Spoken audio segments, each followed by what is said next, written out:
James Fox. He's been a regular guest with me on this program. He's a filmmaker and a UFOologist, and he just basically knows more than the rest of us all put together about UAPs, UFOs. Mr. Fox, first I was about to do the story with you tonight with regard to what Congressman Burchett said, and then mic drop, all of a sudden, Sheldon Schumer, the Senate Majority Leader, drops this tweet right before air. Let me read it to you. He says, I'm introducing new legislation to declassify government records related to unidentified anomalous phenomena and UFOs as an amendment to the NDAA, which is the National Defense Authorization Act, modeled after the JFK Assassination Records Collection Act. You are the first person I wanted to get reaction from with regard to that.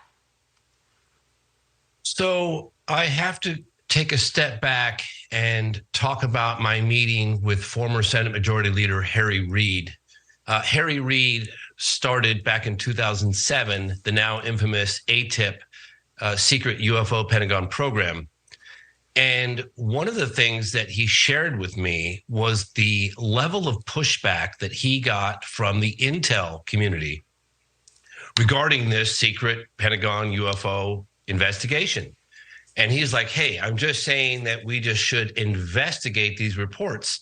And he literally said to me, they dug in their heels. They were giving so much pushback. Some people were fearful of even losing their jobs. So the problem here is the intel folks that have all the hard data, the classified material, the high resolution 4K satellite photographs, and I've talked to a number of people that have personally seen them, some of which have gone on camera. There's just nothing in it for them to share that with the general public. The problem is that the better the data, the better the eyewitness testimony, the more hard it is to provide a prosaic explanation for a incident, an encounter, the less likely that the general public is going to hear about it. So I think it's a great effort.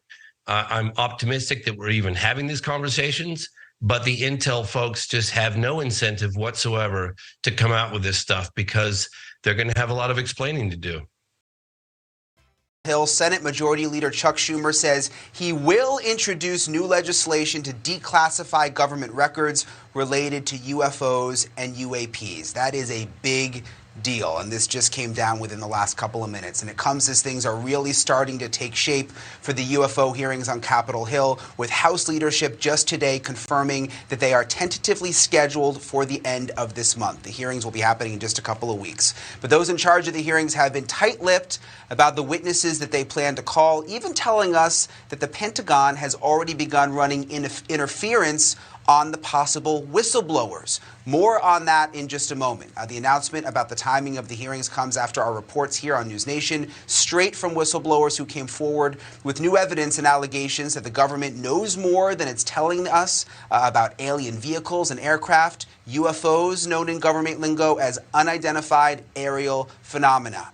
Those whistleblowers include Air Force veteran and former military intelligence officer David Grush.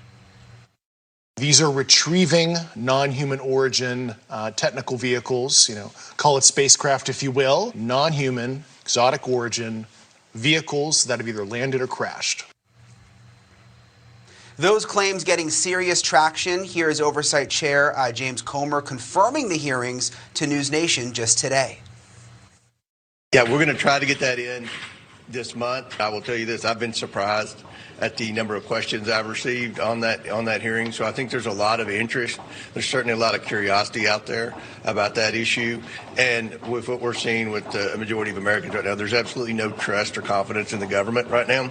So I think that has the potential to be a pretty substantive subcommittee hearing.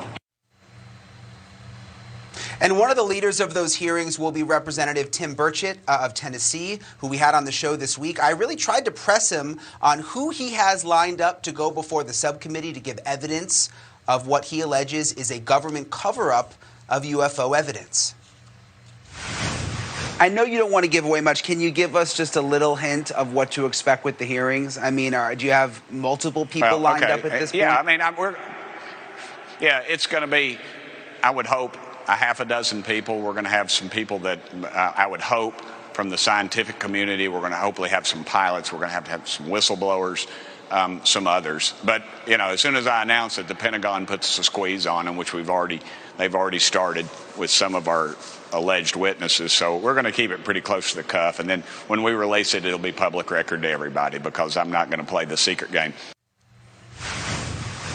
So who exactly could be coming to Washington and giving sworn testimony about UFOs, and how concerned should they actually be? Joining me now, Jeremy Corbell, investigative journalist and co-host of the Weaponized podcast. He obtained and released the military-filmed Pentagon-confirmed UFO videos that put into motion the first congressional hearings on UFOs in over 50 years. Jeremy, let me first ask you about this. I'm going to read the tweet because Senator Schumer just put this out a little while ago. I'm introducing new legislation to declassify government records related to unidentified anomalous phenomena and UFOs as an amendment to the NDAA, modeled after the JFK Assassination Records Collection Act. Jeremy, how big of a deal is this? It's a huge deal. It's a bipartisan measure to force the release of UFO records. And we're really living in a different time.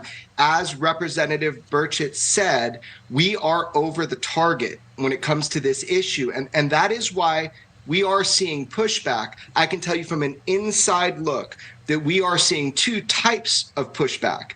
First of all, defense contractors, they have lobbying power. And this is an issue when you're asking to see the goodies. There's also turf wars by congressional staff.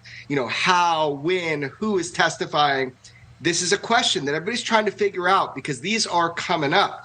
So look, Representative Burchett wants first-hand witnesses, not bureaucrats like last time. So that's the difference that we're seeing now. This is simple. It's not complicated. Direct witnesses are ready to roll. They just need to be told the date.